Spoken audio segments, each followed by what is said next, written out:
Not even a preseason game in, and Patrick Williams goes down with another injury, even though it doesn't seem too serious. We're going to discuss that and more things coming out of Bulls training camp and more on today's Locked On Bulls.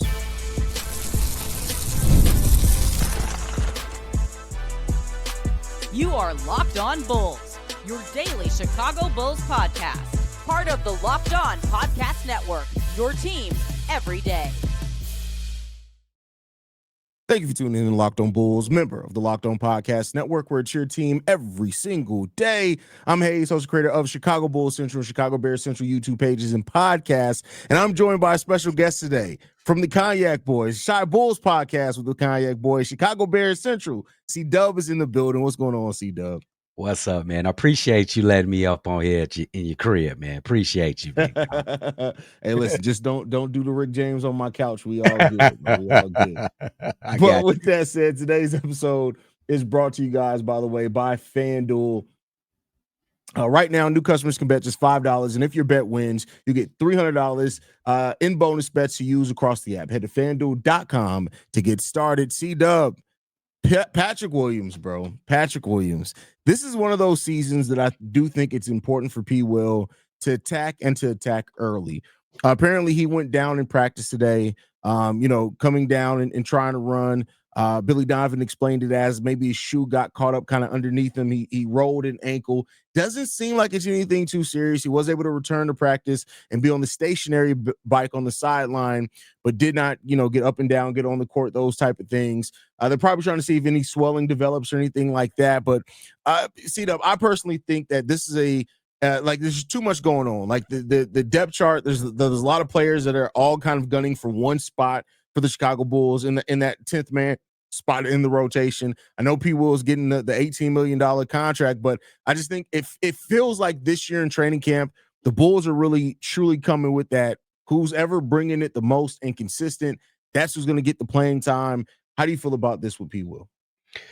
I feel really bad for the kid, even though really my opinion of Patrick Williams is like everyone else, is just clear disappointment. I still thought that he deserved, and he probably still get the opportunity that with the news about the ankle, that it ain't that serious. I'm gonna pray for the kid. The kid just got a lot of bad luck. I'm just gonna give him that. He's been injured for plus 60 games over the last 2 seasons. He's just having a horrible time getting himself in motion and finding a rhythm in this league of ours, bro.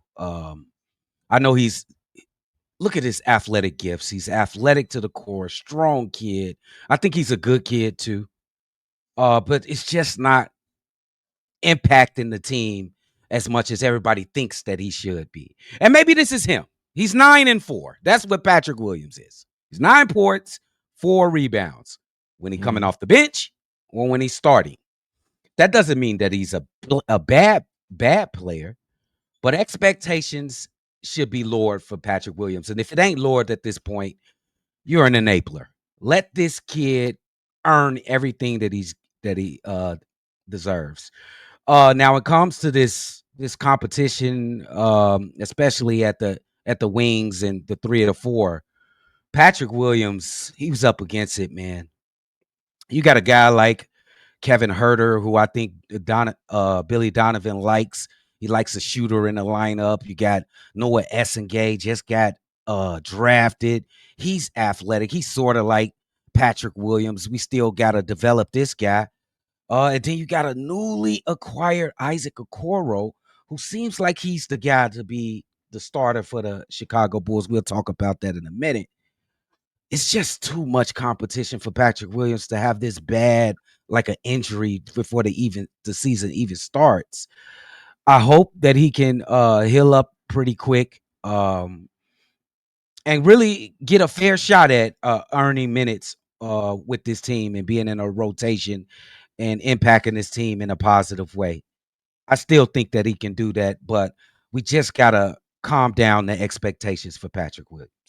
Yeah, I mean, and this is the season where it really does feel like everybody's kind of just settled in on, like, whatever Patrick Williams shows is what he shows, right? Like, he's not going to come in and he's not gonna like just walk into a starting role like it seems like he's done before. Especially when you look at them, like Patrick Williams should take it personally that they brought in Isaac Okoro, who literally is like he does everything that you're supposed to do. It's not like he hasn't been a better scorer than P Will. He's a really good defender like P Will is. I would probably give Okoro the advantage defensively slightly just because he is more aggressive. But really, when you look at P Will, they both came in with near 40-inch verticals. Like, right, I think Isaac was right at 40. P Will was at like 39 and a half. Like, very similar. Like, if anything, P Will is a little bit bigger than Isaac Okoro, right? But you brought him in, and he, like, Billy Donovan didn't even mention you in the battle for the starting small forward. You weren't even mentioned as a possibility there at media day. So yeah, it should definitely be something that you take personally because like it's not anymore. Like last year, you lost your position to a rookie that just was more aggressive and things like that. Then then to double down on that, the offseason right after that, they bring in somebody who was drafted one spot below you and does a lot of the same things you do. That should be your role. Now, you know, P. Will is what it is. We know he's not the most aggressive player out there, but even then, let's flip that and then look at coming off the bench. Like P. Will isn't guaranteed minutes off the bench. I understand why people think that, right? But like Trey Jones is your backup. If Kevin Huerter doesn't win the starting role, you already know he's going to definitely be in the rotation. Zach Collins is definitely going to be in the rotation. He was Billy Donovan's favorite backup big towards the end of last year, and Io's definitely going to be in the rotation. That's 9 guys right there in a projected 10 player lineup, and you got to figure it out. You're competing with the Dalen Terrys, the Julian Phillips, the Noa Essengues of the world, and you should be right there in that starting small forward battle, right? Yep. So, I mean, P-Will has to look at it that way. Hopefully he does. Like, I just want P-Will to contribute. But I'm past the point of expecting that from P-Will, if that makes sense. You got to go out and show and prove, and we'll see. Yeah, and I'm so much of a Bulls fan. I like to look at the players and what motivates them. I look at Patrick Williams like, what motivates this guy? Like, a guy went and took your spot last season. A young rookie. Yeah. Took your spot. What motivates you, bro? Is it the criticism from us? Is it money? What is it, Patrick Williams? Because we need to touch that certain thing that can put you over the edge, bro. Because with his attitude and the way he goes about basketball, it's not aggressive. He need like aggression. And some people are born with it. Some people will never have it. I think we got to come to terms with that. But it's a shame with a guy with his build. Like, I don't want to say it's a waste of build, but it's underachieving to me. It's just underachieving for Patrick Williams. I hope the best for the kid. I think he's still a great kid. He'll get a chance to work for his playing time. I think he'll get a great chance. The money, the $18 million per year, is just guarantees that he's going to get a chance. So I hope the best for the kid, bro. Yeah, I mean, I hope the best for him too. I really do. I hope that he's able to get it together. I hope that he's able to play the way that we know he's capable of playing, because if he does that consistently, like there's always going to be a role for somebody like P. Will. P. Will is somebody who can just go out there and play the game of basketball and play it well. That's all he needs to do, right? And at this point, it's just about being a role player. And if anything comes after that, I've said this before, Dub, I could completely see P. Will being one of those guys that we look at and say, hey, P. Will's quietly been a role player on X team, and he's actually played pretty solidly for them over the last couple of years. Like, I could see that being what happens with him, but you know, we'll see what the future holds. If anything more than that, so be it. But real quick on this one, and we'll continue this into the next segment as well. We know what's going on with the starting small forward role right now. Who's your guy that you think is coming away with that? Okay. The Bulls and media day, they talked all about defensive physicality, and it was one guy that they pumped up all throughout the media sessions through the different players and Josh Giddey and Coby White. They all had glowing things to say about Isaac Okoro. Yep. I know that everybody's talking about this competition, and rightfully so, because I think they all bring different things to the table if they're in the starting lineup. Like Kevin Huerter, you know, you got yourself a shooter. I think he's a little wishy-washy myself. He's on and off to me. And then you got Patrick Williams, who had a long shot just because we think it's something in there. It might be in there, but we gauged ourselves. I think it's obvious that Isaac Okoro was brought in to be the starter for the Chicago Bulls. You want to put the guy against the best team scorer, the wing scorer, um, to start the game. I think he is that guy. The Bulls were 29th in defense. Adding a guy in like Isaac Okoro could change that rather quickly, and he can motivate the guys. Remember, the theme for this season is physicality and defense. I think it's going to Isaac Okoro. All right, we're going to continue that conversation coming out of this break because I want to continue to pick your brain on that pick of it being Isaac Okoro and tell you if I agree or disagree with you there. But first, we do got to get into a message from FanDuel.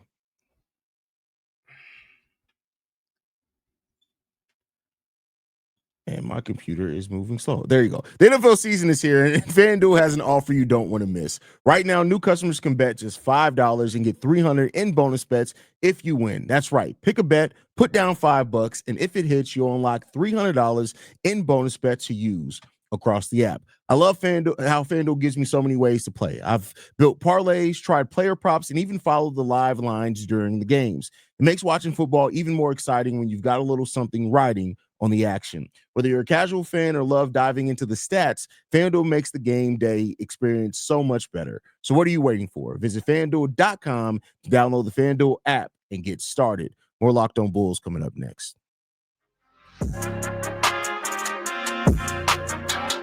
All right, Dub. So you picked Isaac Okoro to come out of it with the starting small forward role. And let me ask you this. So the Bulls have been missing some things in the starting lineup for a while. Toughness is one of those things. A lockdown defender is one of those things. Do you see him as a potential lockdown defender, or is it just one of those tough physical defenders? I see him as I don't know if you would accept this answer. This still is a young player to me. He's going into his sixth season, his fifth or sixth season, along with Patrick Williams. I think he has the possibility to be a lockdown defender. He's been getting better every single season. I think last season was his best season as a defender. I think he can be a lockdown defender for sure. Okay. All right. I mean, and I think if that's the vision that Billy Donovan sees for him as well, it makes a lot of sense to have him in the starting lineup, right? Because you need somebody who can go out there and get a stop when it matters. Well, the thing that the Bulls have been missing, and we had it a little bit with with Alex Caruso, but unfortunately, Alex Caruso could not stay healthy either, and he's not here, even though he was great for the identity of the Bulls. But you're missing that guy that you can say, hey, go out there, whether you can stop Donovan Mitchell or not, go out there and disrupt him. I don't want nothing to come easy for Donovan Mitchell for the next 3 possessions. You were missing a guy like that.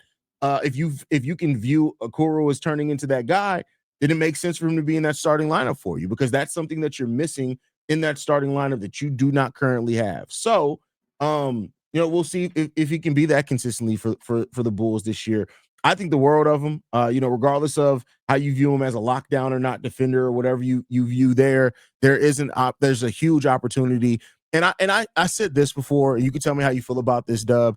I compared it to Keith Bogans, not because I think he's a better player than Keith Bogans, but Bogans' role in that starting lineup next to D Rose was to defend and hit the open shots that D Rose got you.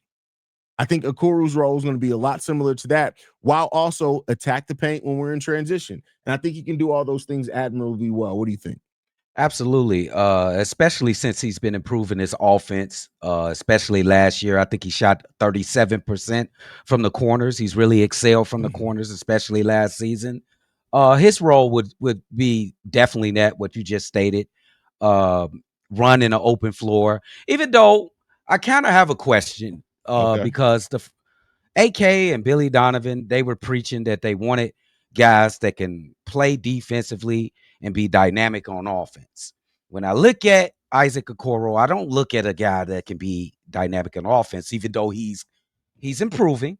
I've seen him trying to get to the bucket. It's not there yet, but he's actually trying. But it's okay, because the role that he can play with the Chicago Bulls is something that we have not had in the starting lineup for a long time since a guy like Keith Bogans. That's a good name to bring up as well. His role can be simply that, and that's a very important role because you can look at all the stars we have, like Cade Cunningham and guys in that ilk.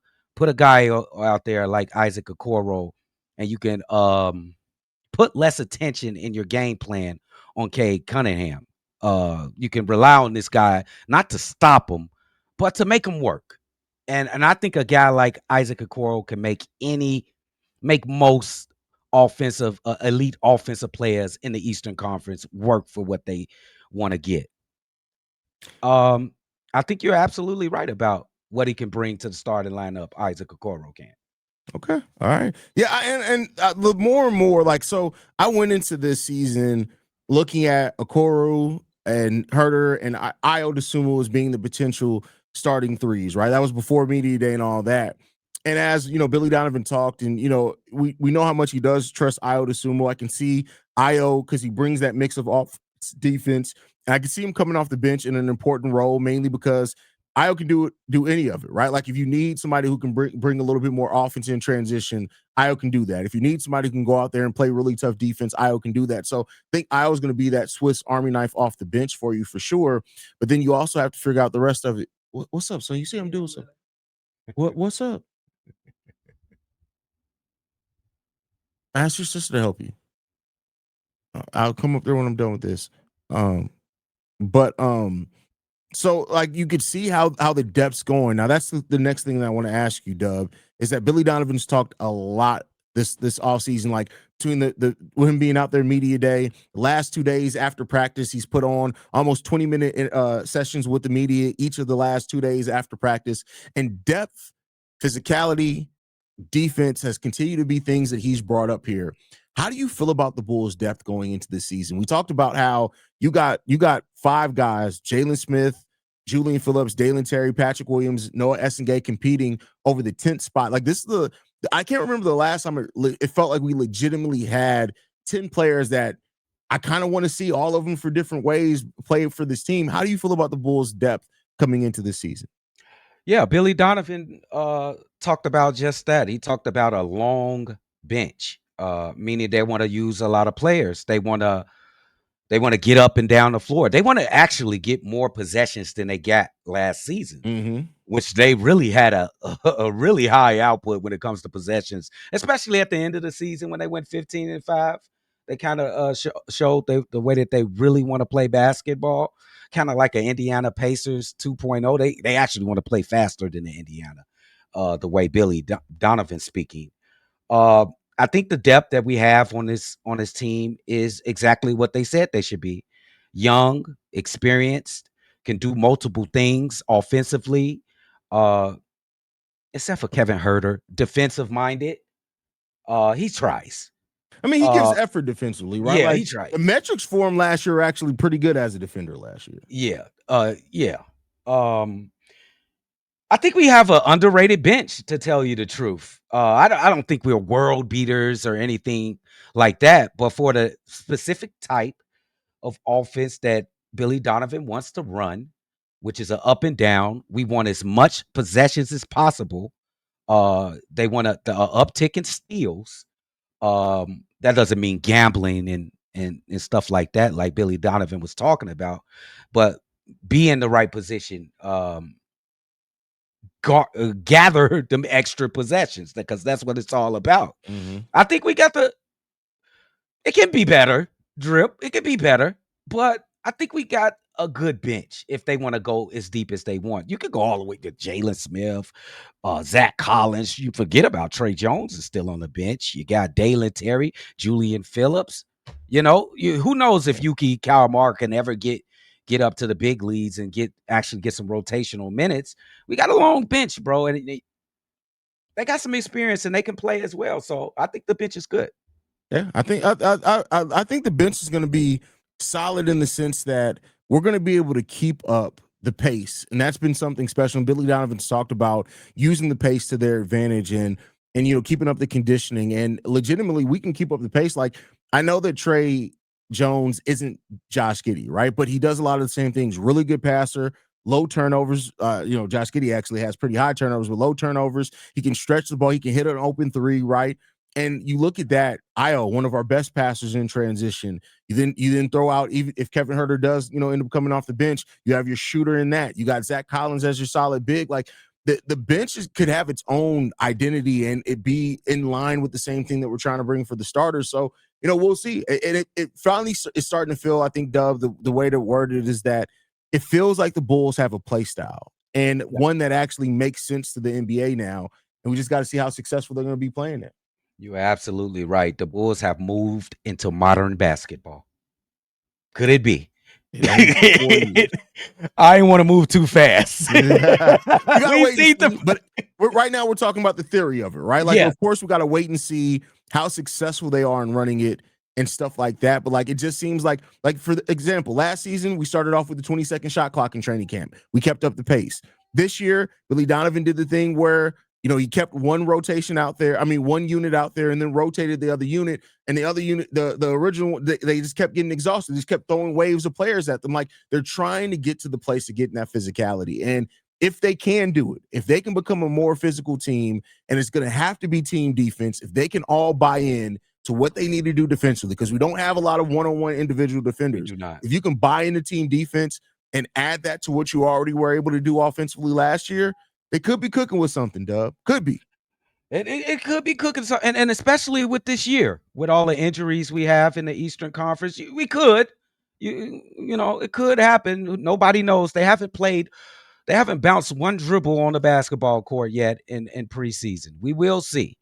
You are absolutely right. They do have the tools to get the job done.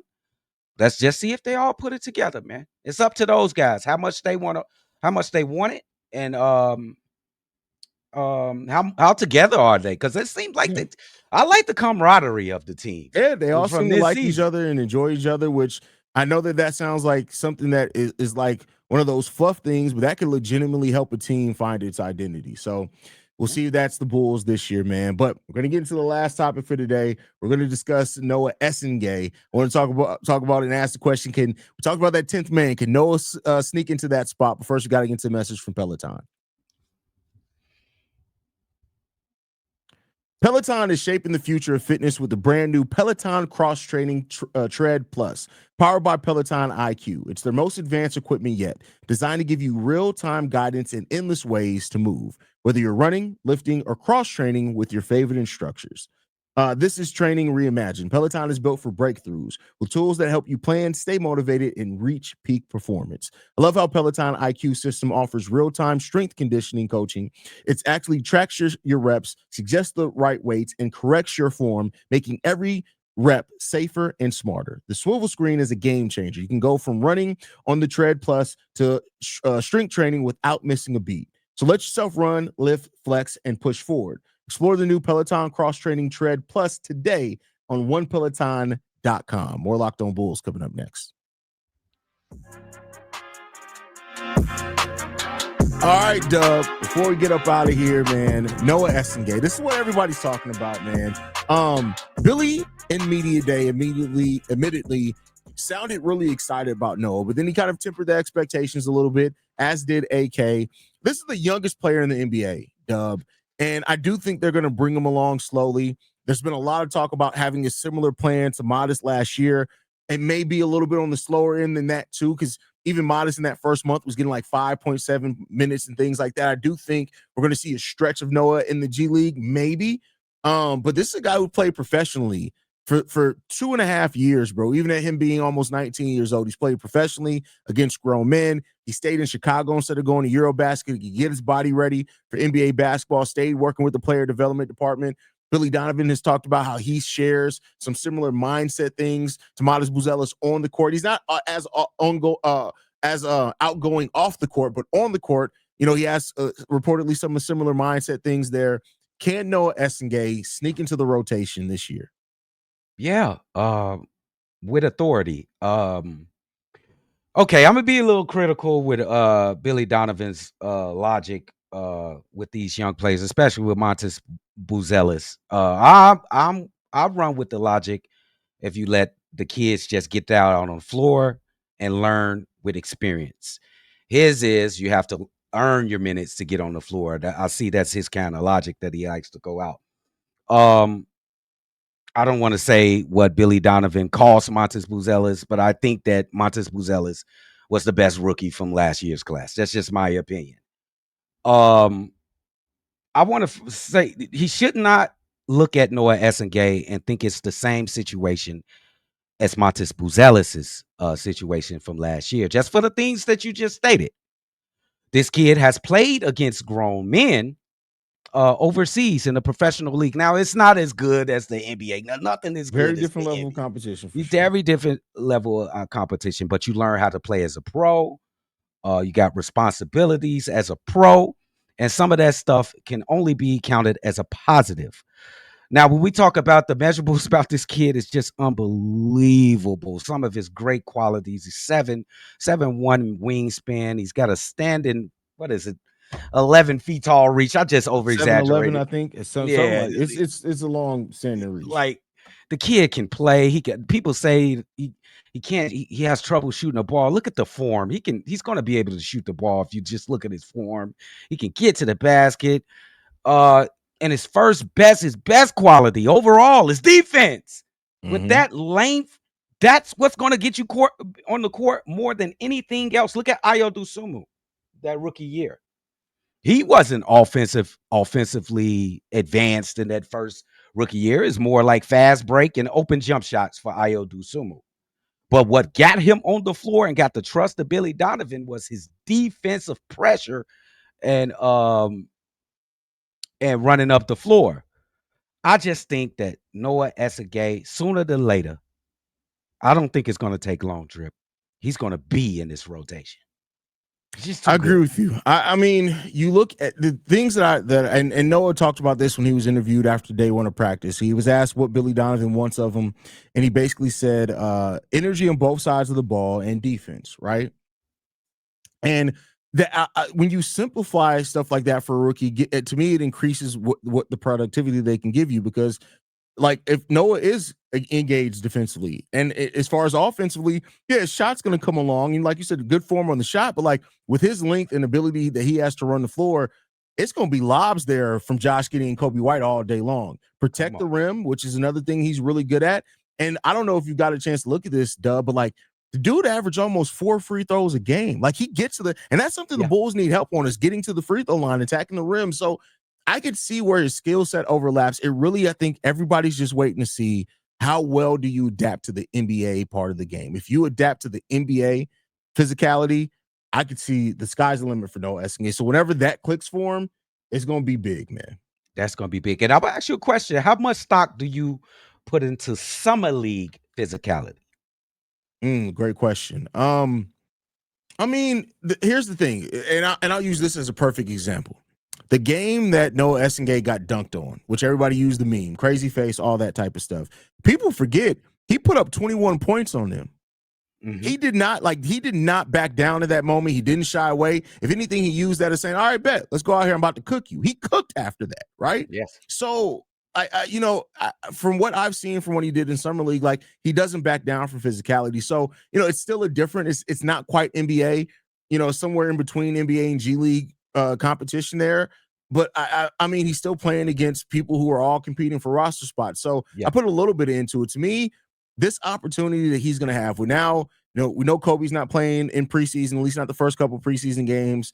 With Pat twisting his ankle, he may not play.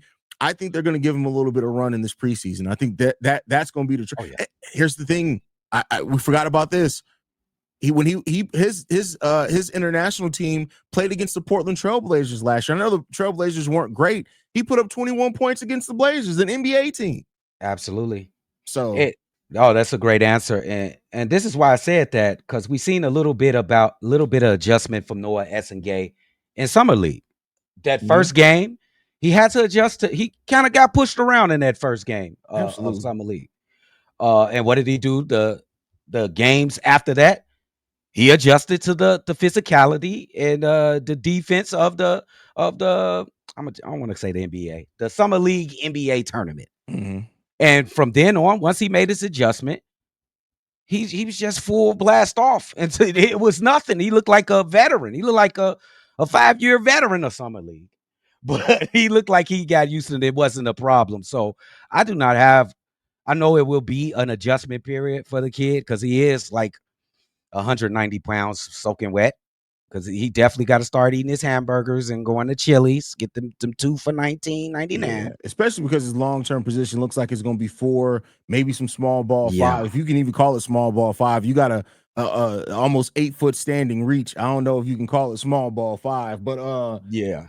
I mean, he definitely does. I think he's going to have to and he's going to go through year 1. It's hard to put on weight, whatever. But between this offseason and next, I'd need to see Noa Essengue at about 210. 210. Yeah. Okay. He hit about 200, 204 right now. Yeah. So I think that's a achievable goal for Noa Essengue. I think he knows that these young players, they got all the resources in the world and they know what they have to do to get better and to progress in their career. And I like this kid. I like what he made of. He talks like he's very reserved guy. He talks, he thinks about what he says before he says it. Not like me. Y'all know me. But Noa Essengue is going to be all right. And sooner than later, he's going to be an impact player in this lineup. Yeah, and we shall see. We shall see. Any last thoughts, Dub, before we get up out of here, brother? Oh, man, I want to appreciate you for bringing me on this platform, bro. I really appreciate it, big dog. Oh, bro, thank you, man. I appreciate you. I appreciate you coming out. Y'all make sure y'all go over to Shy Bulls podcast with the Cognac Boys. Y'all support them. Season mode is coming up. C-Dub is one of the best live callers in the business. So y'all make sure y'all go and support my boy over there, man. You can follow me at CEO Haize. Locked on Bulls is free and available on every podcasting app and platform of your choice, as well as YouTube, the Odyssey app, Amazon Fire TV, Roku TV, Fubo TV, basically anywhere you want us. You can get it. We'll see you guys bright and early tomorrow, y'all. Peace.